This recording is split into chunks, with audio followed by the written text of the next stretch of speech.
So I wanted to talk about the name Jehovah and how in modern day, from the Old Testament, a lot of people perceive that word to mean God. But where did that word originate from? It's very important to note that in the Bible, there's so many different translations and transcriptions of the original story. It's been ripped apart. Certain books have been omitted, certain books have been added.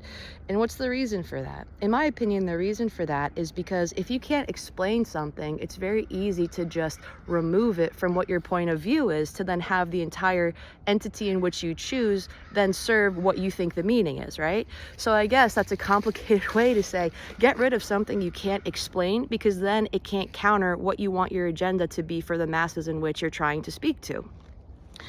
So Jehovah originally came from the, I guess you would say, like just the jumble of letters, IHVH. And to mystics, IH represents the male aspects of a person, so the ego, the logic, the taking action, the physical realm. The VH represents the female aspects of you, the intuition, the emotions, the subconscious, the inner realm. So when people who spoke Latin, it's very hard, I guess, to trace back to who exactly had done this, but when those combinations of letters were to be transcribed into Latin, they didn't have an H from the male principle. So what they did instead was replace it with a J, because it looks close enough, right? So very human, you could see like the humanity in that. It's just like, well, this doesn't work, so let's change it to make it like this, so then it can work in our favor. People didn't understand the symbolism. So like a game of telephone, of course the original message will now get messed up and not mean what the original word was or the original meaning was. So now you have these letters called JHVH, right?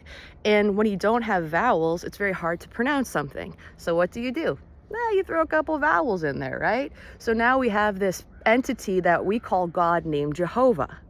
But people lose absolute sight that the original meaning of Jehovah is IHVH, which represents the duality and the polarities of both the male and female aspects of you. Your mind plus your soul, your physical world plus your inner world.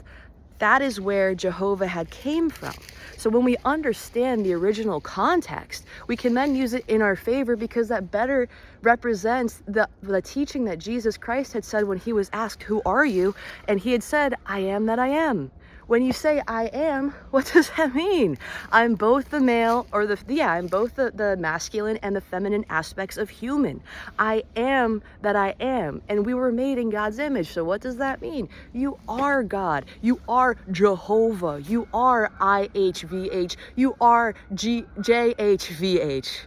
We are all of these entities. And like I said, like a bad game of telephone, people just botch the original context and make it what they want to fit their agenda.